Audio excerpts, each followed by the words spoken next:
Welcome to a Wayne County Bicentennial Minute in celebration of Wayne County, New York's unique history, which spans 200 years and is historic to the core. The Newark Marion Railroad, narrated by Karen Devlin, Town of Marion historian.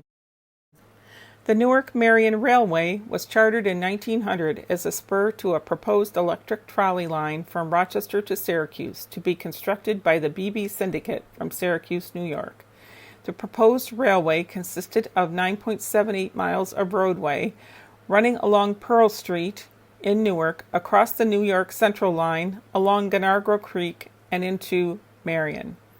Construction presented many challenges, including rerouting a creek and building an iron trestle bridge over an existing rail line.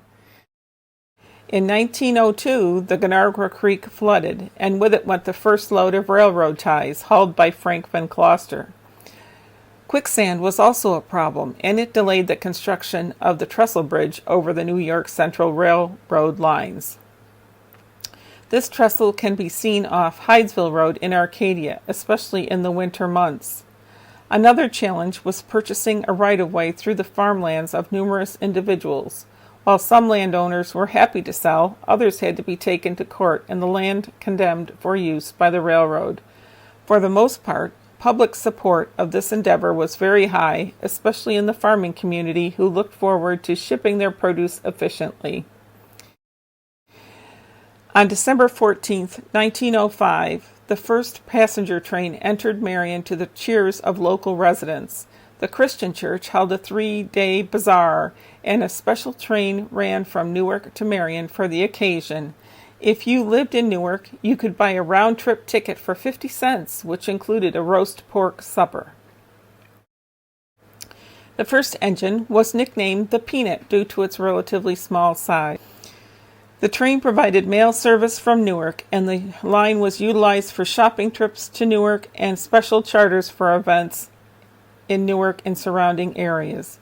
There were several stops along the way. Some children would ride the train in for school, and in the winter, skating parties would pay a dime to be taken to Jaggers Woods to skate. Later, the whistle of the train would send everyone scrambling to gather their things and hurry to the baggage car. Pheasant season found armed men in the baggage car watching for birds, and at Christmas time, Santa came to town, throwing candy to the children. The company entered receivership in 1915, and control by the B.B. Syndicate ended. The railway was purchased at an auction at the cost of $34,300 by a group of Marion and Newark businessmen and reorganized as the Marion Railway Corporation in 1917. The Newark Marion Railroad was known for shipping the most freight of any railroad of its length in the United States. Prosperity came to Marion in the form of the railroad, but the passenger service was never profitable and was discontinued in 1930. The line was purchased in entirety by Stephen Comstock of Newark in 1928, and he brokered the deal to sell the line to the Pennsylvania Railroad for $140,000. After the acquisition of the rail line by the Pennsylvania Railroad, it continued to operate as a spur of the Elmira branch through the Penn Central and Conrail eras.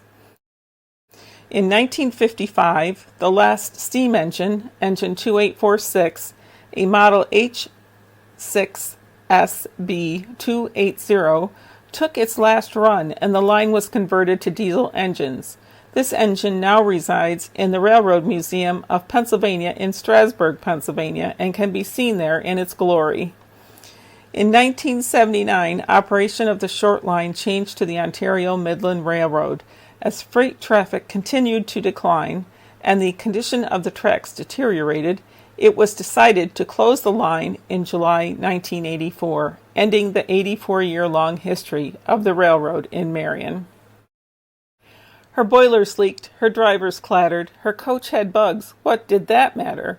She pushed us out with streamers flying. She dragged us back when some were crying. She did her part and ruled sublime. We had a train on a railroad line.